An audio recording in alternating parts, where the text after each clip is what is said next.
Assalamualaikum warahmatullahi wabarakatuh. Nama saya Nabil Gusman, NIM saya 2018 3703 113 dan 304.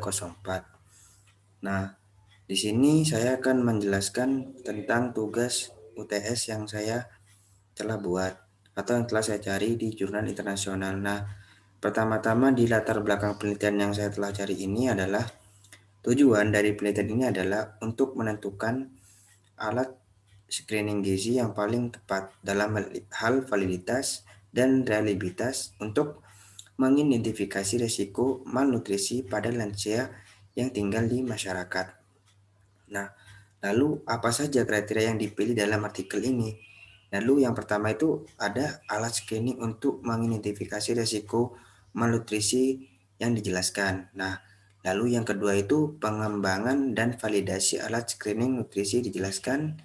Nah, lalu yang ketiga, alat screening nutrisi yang menggunakan lebih dari satu item untuk menilai risiko nutrisi. Indikator tunggal yaitu bisa disebut dengan BMI yang telah menunjukkan validitas dalam beberapa konteks. Namun, pedoman merupakan desikan pengguna alat dengan dua atau lebih indikator karena umumnya memiliki bukti sensitivitas dan spesifitas yang lebih baik.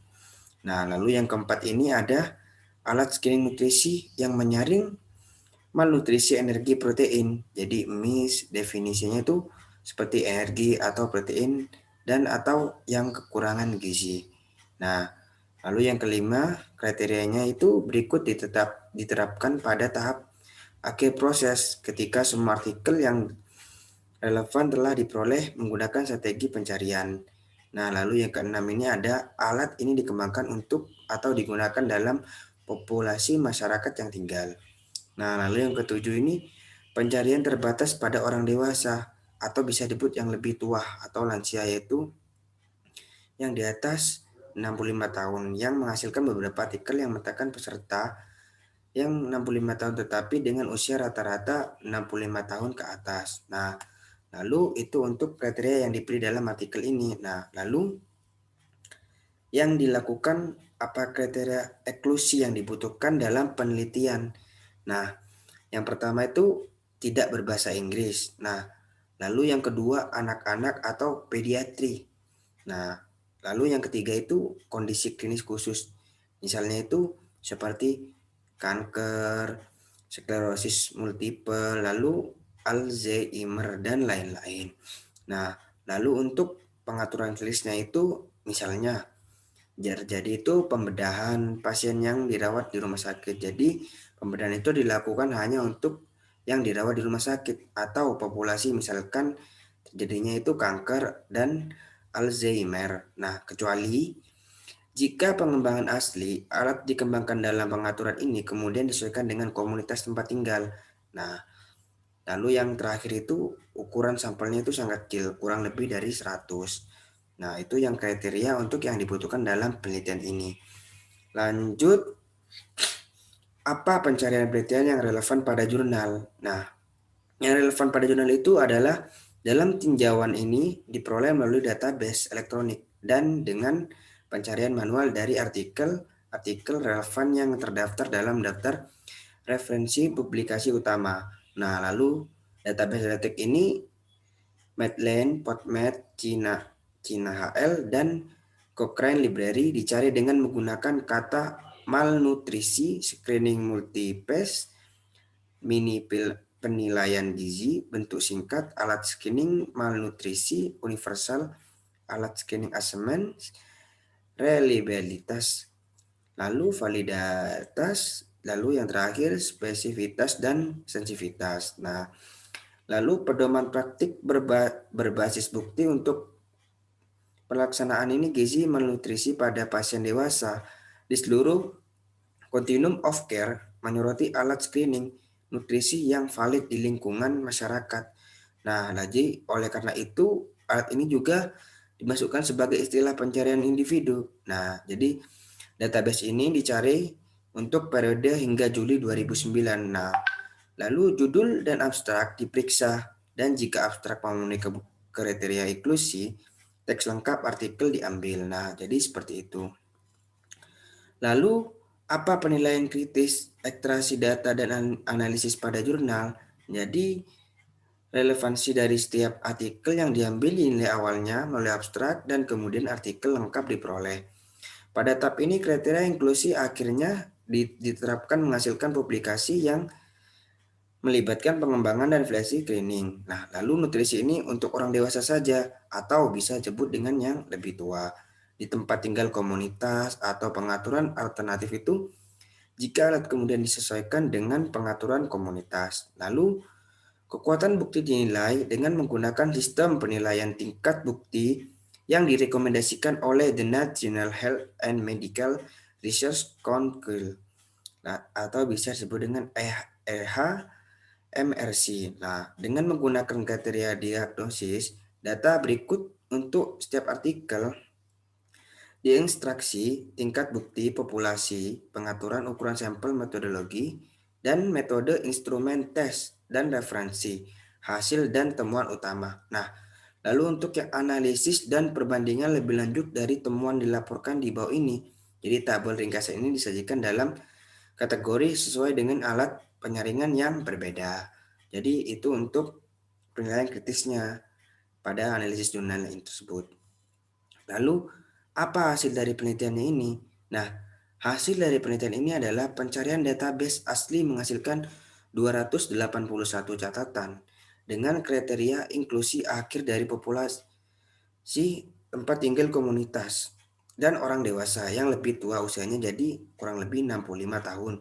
Nah, lalu diterapkan 20 catatan diidentifikasi. Nah, yang hanya 18 yang memenuhi kriteria inklusi. Jadi hanya 18 saja yang memenuhi kriteria memiliki kualitas metodologis yang memadai dan dapat dianalisis. Nah, lalu 12 lainnya itu yang melalui manual pencarian daftar referensi publikasi utama. Nah, lalu menghasilkan 30 artikel yang dianalisis. Nah, lalu 10 alat screening ditemukan untuk digunakan pada populasi lansia yang tinggal di masyarakat dan menjalani uji validitas reliabilitas, dan 2 alat yang tidak disebutkan namanya itu.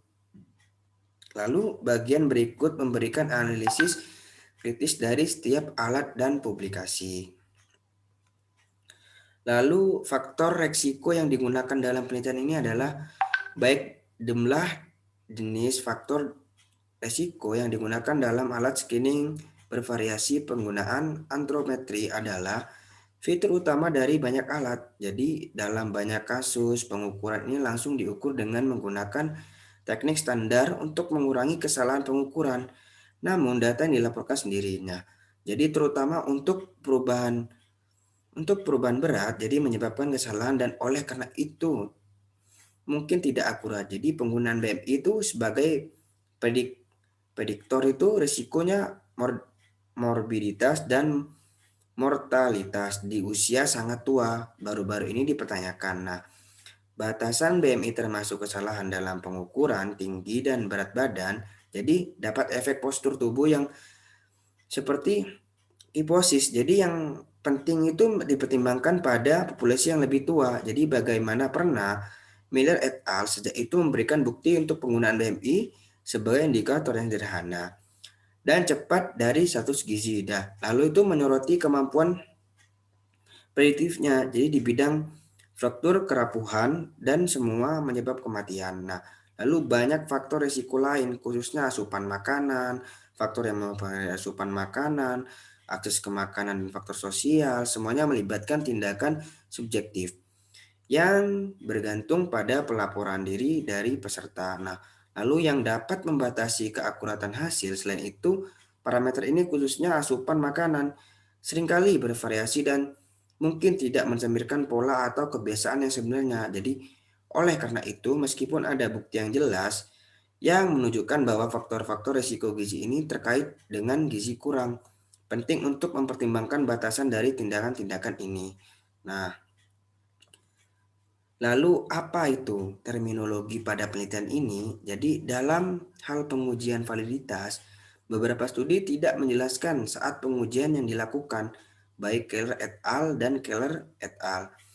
menyatakan bahwa nilai konstruksi atau sejauh mana alat bekerja sesuai dengan harapan teoritis telah diuji. Nah, lalu validitas konstruksi adalah tujuan akhir dari validasi dalam studi ini diuji dengan menggunakan kasus ekstrim yang dinilai oleh ahli diet dan korelasi dengan ukuran lain dari status gizi.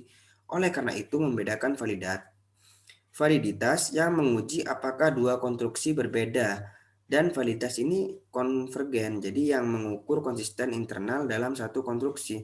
Jadi juga diuji tanpa ditentukan. Nah, jadi oleh karena itu penting untuk mempertimbangkan sejauh mana setiap alat itu telah divalidasi. Jadi lalu apa rencana dan tindakan yang dilakukan dalam penelitian ini? Jadi secara garis besar rencana tindakan sesuai dengan skor yang diperoleh termasuk penilaian gizi lebih lanjut MNA SF. Jadi intervensi gizi itu pengobatannya oleh ahli gizi dan mendorong individu untuk mencari bantuan profesional atau bantuan medis atau disebut dengan NSI dan ANSI. Lalu sebagai besar alat screening tidak secara khusus menguraikan rencana tindakan meskipun sangat penting bahwa rencana tindakan dijelaskan oleh alat untuk memastikan intervention diatur. Nah, lalu rencana tersebut juga harus realistis dan layak. Jadi, penilaian gizi lebih lanjut merupakan rencana tindakan yang masuk akal karena memungkinkan penilaian status gizi setelah lebih rinci. Jadi, penting untuk dipertimbangkan bahwa dengan penerapan screening nutrisi, kemungkinan akan ada peningkatan klien yang membutuhkan perawatan oleh ahli diet. Nah, lalu meskipun sangat penting bahwa mereka yang terbatas beban karena untuk ahli diet ini tidak mungkin dapat dikelola. Jadi oleh karena itu lebih banyak dukungan dan sumber daya yang juga penting.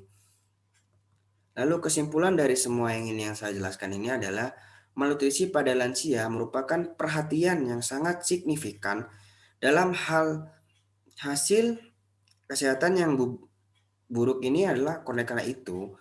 Jadi kemampuan untuk mengidentifikasi individu yang berisiko sangat penting. Jadi prevalensi itu malnutrisi adalah dilaporkan 10-30% di masyarakat. Jadi alat screening nutrisi itu telah dikembangkan untuk kesehatan.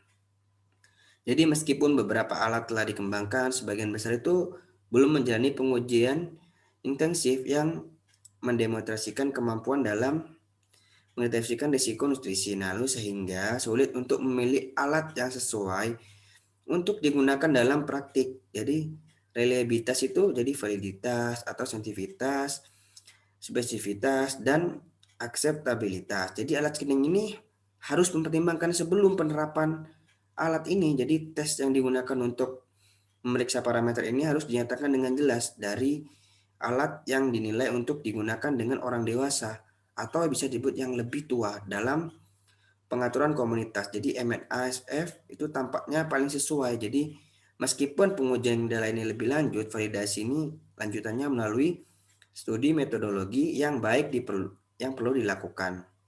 Nah, lalu diperlukan penelitian lebih lanjut dalam penerimaan alat screening. Jadi serta fokus pada hasil screening. Nutrisi meskipun alat screening harus valid dan dapat diandalkan. Faktor terpenting adalah tindakan yang diambil sebagai hasil screening untuk meningkatkan status gizi individu. Itulah yang saya dapat jelaskan dari saya mendapatkan dunia internasional tersebut. Mohon maaf jika ada kata-kata saya yang salah. Terima kasih. Wassalamualaikum warahmatullahi wabarakatuh.